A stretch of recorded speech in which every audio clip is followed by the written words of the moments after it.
महाराष्ट्राचे लाडके उपमुख्यमंत्री स्वर्गवासी अजितदादा पवार यांच्या आकस्मिक निधनाने संपूर्ण देश हादरलाय।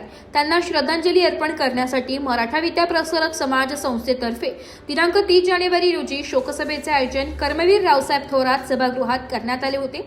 याप्रसंगी मराठा महासंघाचे जिल्हा अध्यक्ष संजय फडोळ, महाडा नाशिक विभाग अध्यक्ष रंजन ठाकरे, आमदार हिरामण खोसकर यांचे चिरंजीव वामन खोसकर, माजी आमदार जयवंतराव जाधव, महात्मा गांधी विद्या मंदिरचे संस्थेचे उपाध्यक्ष हरीश आडके, माजी आमदार नानासाहेब बोरस्ते, माजी शिक्षक आमदार दिलीप सोनवणे, माजी खासदार देविदास पिंगळे, माजी मंत्री विजय नवल पाटील, मराठा विद्या प्रसारक माजी सरचिटणीस नीलिमाताई पवार, माणिक बोरस्ते, अरविंद दकारे यांच्यासह शहरातील लोकप्रतिनिधी, विविध क्षेत्रातील संस्थांचे प्रतिनिधी, मराठा विद्या प्रसारकचे उपाध्यक्ष विश्वास मोरे, उपसभापती देवराम मोगल, चिटणीस दिलीप दळवी, संचालक डॉक्टर सयाजीराव गायकवाड, रमेश पिंगळे, ॲडव्होकेट लक्ष्मण लांडगे, विजय पगार, ॲडव्होकेट संदीप गुळवे, शिवाजी गडा, कृष्णाजी भगत, नंदकुमार बणकर, शालन सोनवणे, शोभा बोरस्ते यांच्यासह आजी माजी पदाधिकारी, संचालक, शिक्षणाधिकारी, सेवक व नाशिककर मोठ्या संख्येने उपस्थित होते।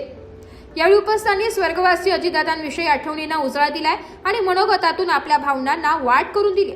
यावेळी मराठा विद्या प्रसारक तर्फे अजितदादांच्या नावाने क्रीडा अकादमी सुरू करण्यात यावी असा प्रस्ताव पुढे आलाय। ब्युरो रिपोर्ट, नाशिक लोकशाही न्यूज, नाशिक।